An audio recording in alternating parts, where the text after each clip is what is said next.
In addition, good evening all. I'm Shashina Roll. As always, it is so great to have you with us.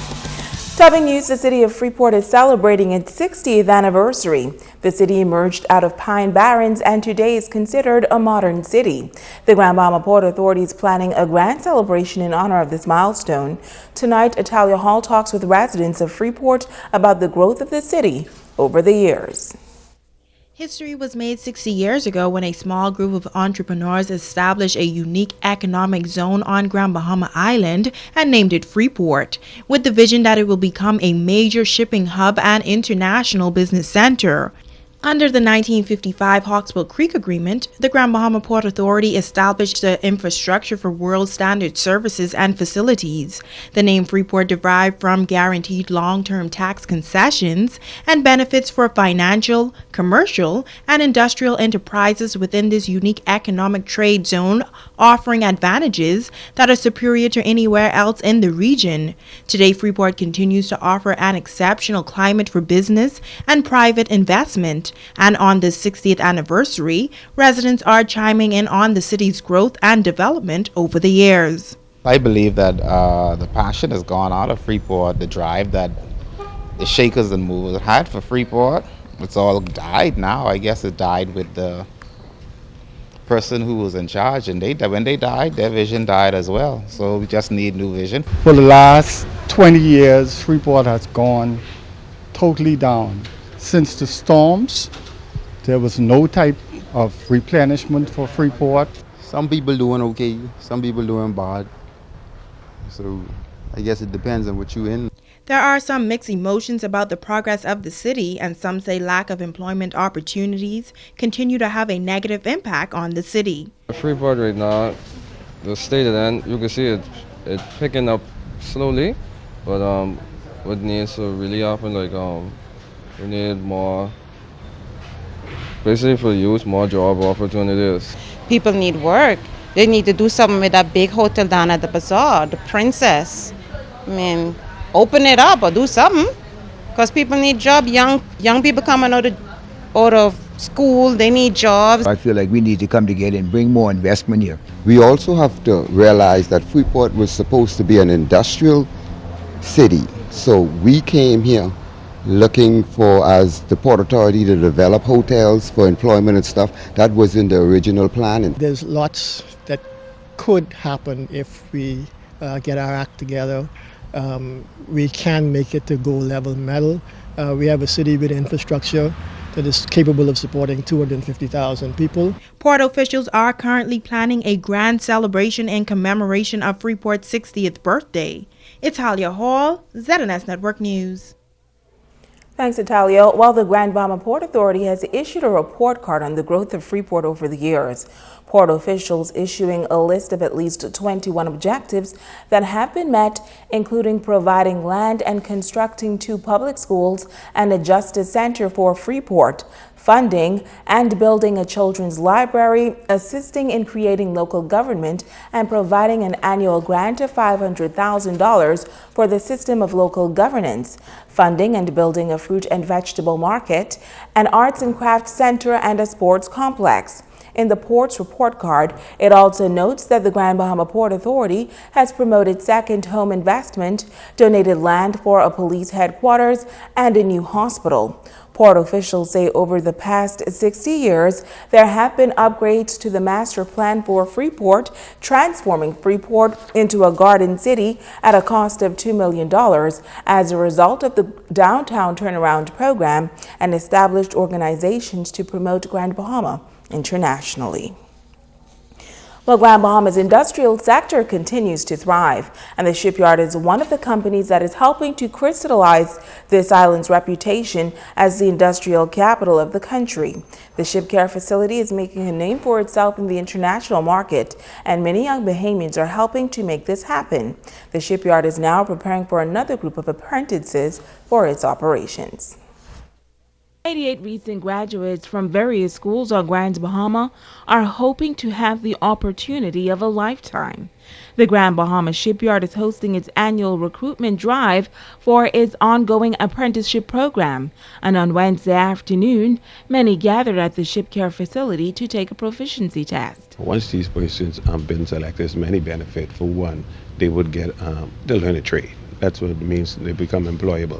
It means that we'll take them from someone coming out of school with those skills and actually skills them for a job here in the shipyard.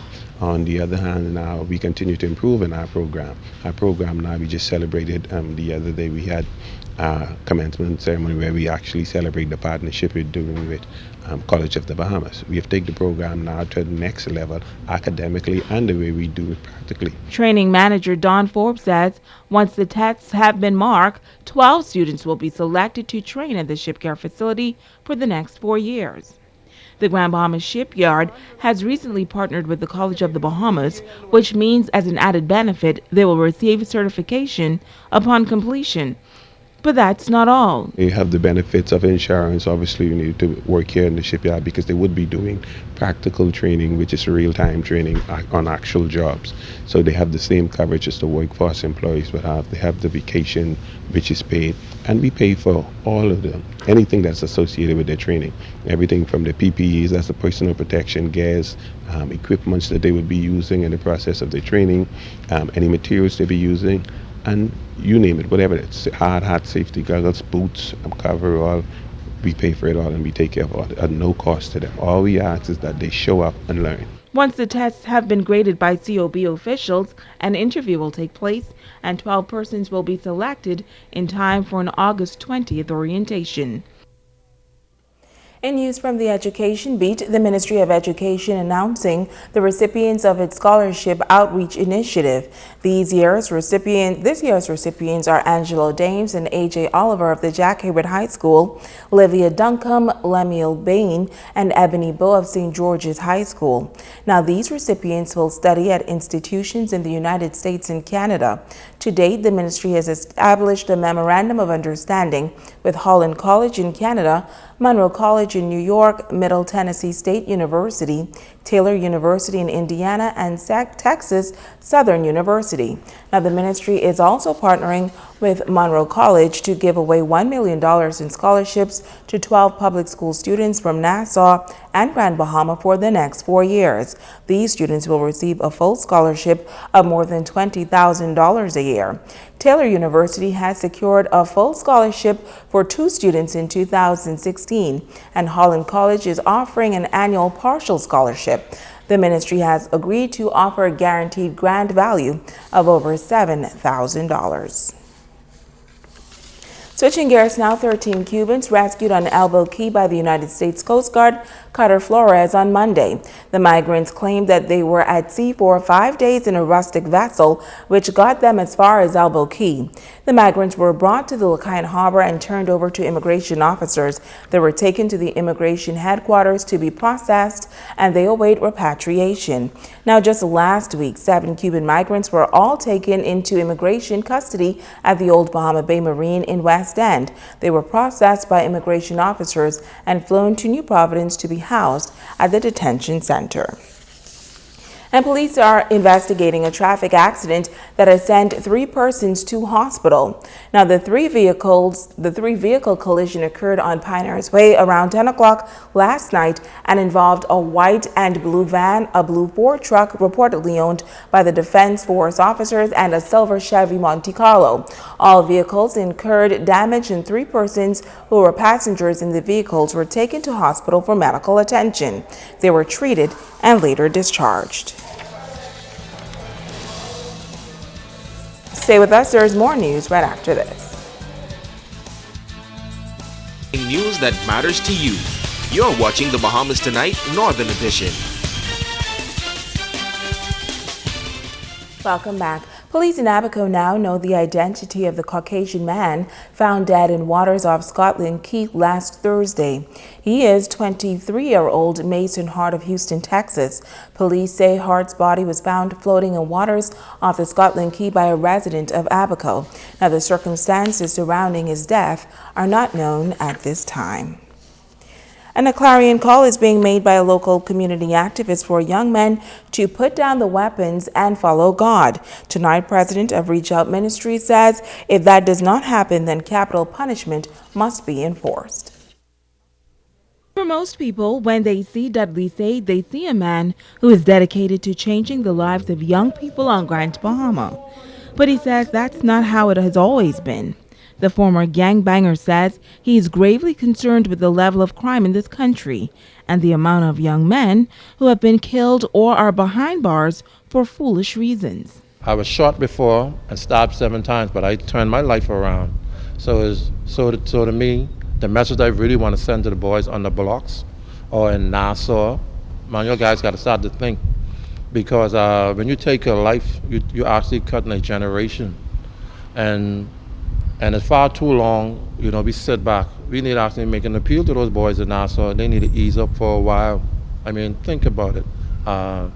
When you kill a person, you're destroying families. He says every time he turns on the TV, he is bombarded with images of young men being hauled before the court. We have a crisis on our hand. You can imagine when tourists come or hit the website, another person die on our streets. So it's going to affect tourism. We live in a country right now, Shashina, we afraid to even come out of our house in Nassau. And I think enough is enough. So I'm making an appeal to, I don't think they need to pass another bill in the House of Assembly unless we sit down and deal with the murder. He believes that a major problem is the fact that many young people today do not know how to walk away and forgive. I just need to let the boys know on the blocks, we need to do this together. It can take leaders who are in gangs to tell their boys, stop. I have a good friend in Grand Bahama called Tyrone Lang. We were in a gang war for about 5 years. And when we sat and talked, after all that, I said, Tyrone, why we was going at each other? He said, there was no reason, just because we're trying to please our friends. He says revenge is never the answer, and no one should be exempt from capital punishment. In other news, leaders of the Scouts Association traveling to Grand Bahama Port leadership training. Members of the association camped out on the grounds of the Pro Cathedral of Christ the King for the entire weekend. Chief Commissioner Brian Christie says he was pleased to conduct the training for the leaders. An installation ceremony was held at Central Zion Baptist Church in 8 Mile Walk, as that church is set to commission a branch of its own. There are some new methodologies in scouting. We're here on Grand Bahama to pass on these new methods of training to our leaders so that they would be better equipped to impart those knowledge to our young people. We encourage more churches and schools and community groups to get involved with scouting. Find that dedicated person, that committed person who wants to give something back to the community. And in so doing, we would have a better country at the end of the day. District Commissioner Reginald Dean says he is grateful to the leaders of the association for their support. When you see 4 top end of the association here, it's mean business. It's real business. Nobody here tonight is going to leave. We are here until Sunday. Nobody goes home, and this was the exercise just about to show you exactly what scouting movement is. Well, a youth pastor taking the time to address a sensitive issue among many young people. He has documented his views in a dating guide of sorts. This book is expected to help them chart the way to a successful relationship in an ever-changing society. Kimberly Mullings takes a look. It's called Am I Doing Wrong While Waiting for Mr. Right?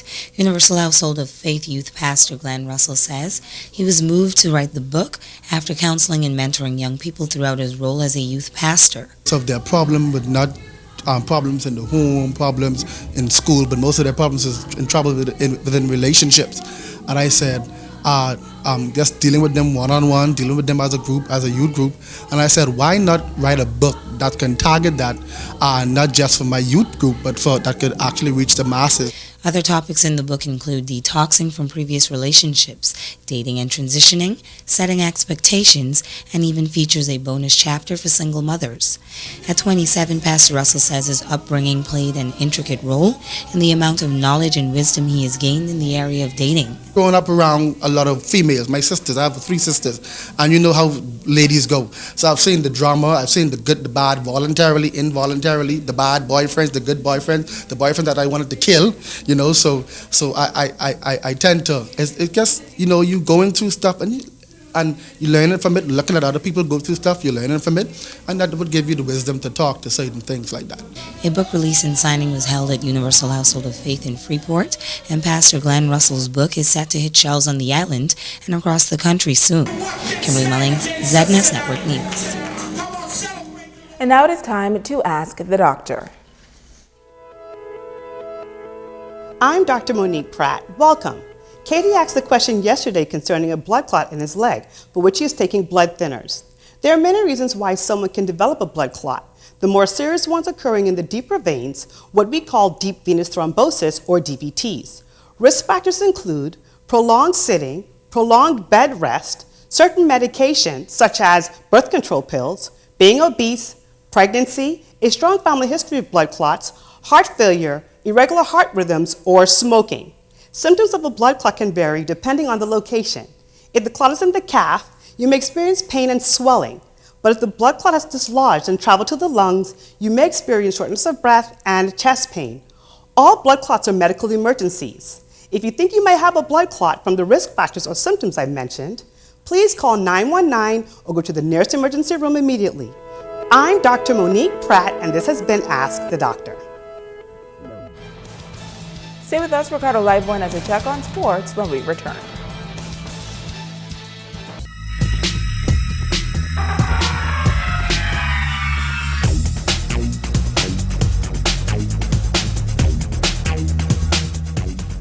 Everybody at Sports Time, I'm Ricardo Lightborn, and Fred Delancey Jr. is celebrating today, and Nikki D came to work today after yesterday. I should tell you, radio in a mess tonight. Here we go. The Jack Haywood Gym is the venue for a special basketball clinic for the kids, and they also had a very special player on center court. Oklahoma basketball never stops was the focus of the day's basketball clinic at the Jack Haywood Gym. Shavano Buddy Hill is home for a few days and giving back. The Oklahoma Sooner presented T-shirts to participants in today's clinic. He says it's his way of giving back, and for him, he's also focused. No matter where you come from, and you just stay with God, and hard work pays off, and just continue working. You know, a lot of people say you can't do it, but if you put the work in, the time and effort, then anything is possible. You've been busy this summer. What you been up to at this point? Nike camp. I saw a lot of pros and work out for like 5 days with Nike, and after that I just came from LA with Adidas camp and working out with the best college guys in America. But just glad to be back home and to get some rest. But I never rest, and I'm back at this camp, and probably gonna work out again after this. But I just glad to be back home and be around these kids, and be around the home cooking meal, and just here in the Bahamas and soaking up some good weather. Shavita Campbell spoke highly of Buddy and his accomplishments. BAF President Lisa Anthony also had a message for the kids, and that is to work hard. Buddy opted out of the NBA draft and spoke why he chose to stay in school. Just reading the scouting report and getting my evaluation back from the NBA GMs and stuff that, they give me a report that I was late to early second round, so I feel like I was better than that, so I'm going to come back to better myself, and it's always good getting a degree too, to make my mommy proud and get my degree, so I'm glad I made the right decision, so I have to live with it no matter what, and I just can't wait for next year that I can get better. Also assisting in the camp today was Kenneth Taylor Jr., Latrell Poitier, and DeJean Wildgoose. Well, the basketball clinic today, folks, was a lot of fun for those young hotshots. Also, an opportunity for the collegiate basketball players to actually spend some time talking with Buddy as well, as they told him about his experience. But I can tell you what, he also says that Ken Taylor Jr., who's at Jackson State University, the Latrell Poitier is going to be headed to St. Petersburg, and then DeJean is also going to be at Northern U. They all told the kids about some things that they need to know about basketball. Things going well for me right now. I'm about to be a senior in the classroom and a junior on the court. But coming out today, working with little kids was a good experience. You teach them, bring a lot of stuff that we learn off the school back for them to like, stuff that they knew too, that they could use in everyday life for getting better at basketball. I'm feeling great, man. It's just been happy just to give back to the little kids the knowledge that we know, and just so that they take it in and go from there with it. It's always a pleasure to come and work with the kids because, you know, I measure success by how many people you bless. So it don't make any sense if we could go and do all these things if we can't come back and give people inspiration and guidance. So this is the best part for me. And they're going to be out there tomorrow at about 9 o'clock until about 1 o'clock. And then next week, they'll try to take it down to 8 miles of rock and see what happens down there as well. It's good to have Buddy home. The kid really knows what he wants to do. And he's promised to give me a scholarship. Yes, I'm going back to school. I'm going to be a dentist.